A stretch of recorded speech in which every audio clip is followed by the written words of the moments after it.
5 alasan mengapa Al-Quran menjadi mukjizat besar. 1. Mukjizat berupa material dan spiritual. Mukjizat para nabi sebelumnya kebanyakan dari mereka bersifat fisik, seperti tidak terbakar oleh api, membelah lautan dan lain sebagainya.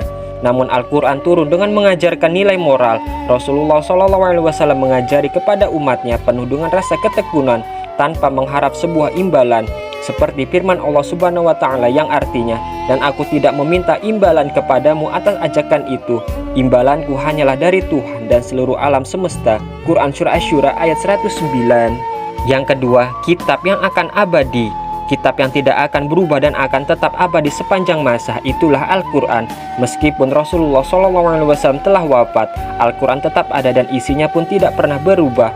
Inilah mengapa Al-Quran menjadi mukjizat berbeda dari nabi-nabi Allah yang lain. Sebagai contoh, batrah Nabi Nuh yang hanya terbatas di masa itu. Yang ketiga, akan dijaga oleh Allah.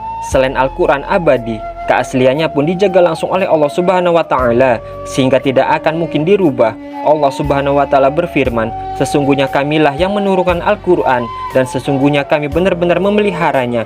Quran Surah Al-Hijr ayat 9. Yang keempat, bahasa sastra yang tinggi.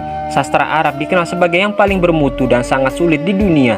Namun setelah Allah menurunkan Al-Quran, para penyair pada saat itu dibuat takjub karena bahasa di dalamnya lebih dahsyat dan belum pernah mereka temui sebelumnya. Bahkan Allah Subhanahu wa Ta'ala menantang bagi siapa saja makhluk yang bisa membuat ayat menyerupai Al-Quran. Allah Subhanahu wa Ta'ala berfirman, "Katakanlah, sesungguhnya jika manusia dan jin berkumpul untuk membuat yang serupa dengan Al-Quran ini, niscaya mereka tidak akan dapat membuat yang serupa dengan dia, sekalipun sebagian mereka menjadi pembantu bagi sebagian yang lain." Quran Surah Al-Isra ayat 88. Yang kelima, disampaikan Nabi Muhammad. Alasan mengapa Al-Quran menjadi mukjizat besar karena langsung disampaikan oleh Nabi Muhammad.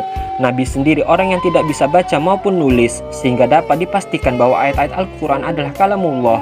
Beliau SAW hanyalah sebagai perantara dari firman-firman Allah, dan beliau tidak mungkin membuat ayat-ayat dan mengarang-ngarang. Sebelum Nabi Muhammad Allah angkat menjadi Nabi, di kalangan bangsa Arab waktu itu beliau SAW selalu dipercaya dalam hal apapun, sehingga bangsa Arab menjuluki beliau Al-Amin atau orang yang jujur. Wallahu a'lam bishawab.